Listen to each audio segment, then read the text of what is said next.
Odian a Marx, pero siempre hay que regresar a él. Es que vaya, últimamente ha habido mucha discusión al respecto de la política demagógica de prohibir los narcocorridos. Política que consigue aplauso fácil de sectores que de por sí ya enuncian discursos racistas, clasistas y hasta calderonistas, pero que en la práctica no inciden en las condiciones materiales que pretende transformar. Por eso, odian a Marx. Pero vale la pena voltear a verlo y recordar desde un marco de referencia o teórico marxista que no es la idea, no es la conciencia la que hace la vida material. En cambio, es la vida material la que da forma a la idea y a la conciencia. En otras palabras, no son los narcocorridos quienes generan al narcotráfico ni a la violencia del país. Estos son un resultado, son producto de unas condiciones materiales dadas. Analicemos por un momento el siguiente corrido. Con cuerno de chivo y bazooka en la nuca, volando cabezas al que se atraviesa. Somos sanguinarios, locos, bien ondeados, nos gusta matar.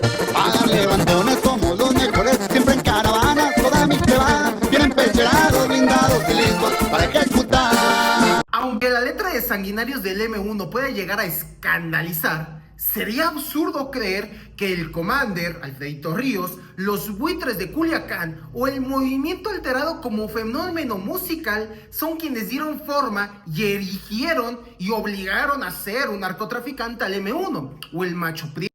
El movimiento alterado, con esas letras que pueden escandalizar al oyente por la presencia de la violencia desmedida, no es más que el resultado de los procesos político y económicos de la guerra contra el narco. Como bien señala el doctor Juan Carlos Ramírez Pimienta, primero fue la revolución y después los corridos de los revolucionarios. En ese sentido, primero fue la prohibición y después los corridos de los contrabandistas. En ese mismo sentido, hay que tener bien claro que primero fue la guerra contra el narco, primero fueron los pactos de los gobiernos que darían forma a Miguel Ángel Félix Gallardo, el capo de capos y líder del cártel del Guadalajara, y después vinieron los corridos a esos capos o a ese movimiento alterado como un reflejo en sus letras de la violencia que vive el país. Ahora bien, dentro de los defensores de la política prohibicionista de prohibir los narcocorridos, se argumenta que estos invitan e influyen en las infancias y adolescencias para ser el próximo Tony Montana, que el mundo sea suyo.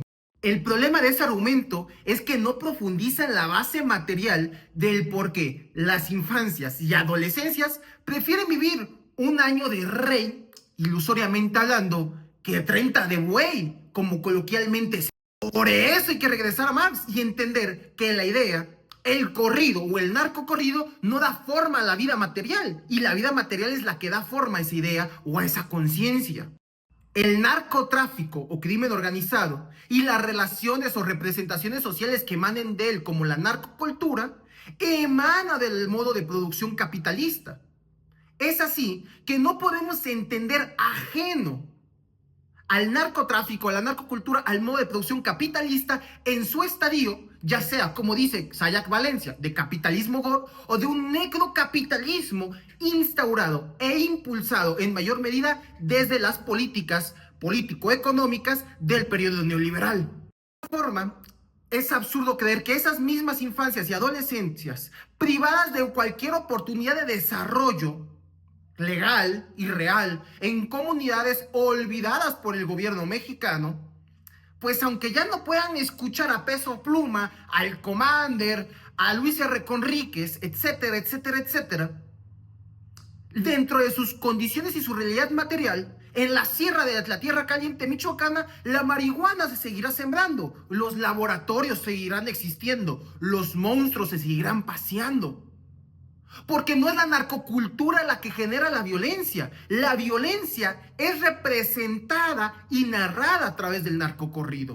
La cuestión entonces sería, más allá de hablar de prohibir el narcocorrido, entender la relación existente entre el narcotráfico y el modo de producción capitalista, y cómo este modo de producción capitalista, con su capacidad de alienación ideológica en el sur global, donde estas infancias y juventudes, por supuesto que no pueden aspirar creciendo en las periferias a ser el próximo Elon Musk porque no tienen minas de esmeralda, a ser el próximo Carlos Slim o el próximo Ricardo Salinas Pliego o el empresario burgués de su preferencia, las condiciones materiales a las que los han orientado es hacer otro tipo de empresario.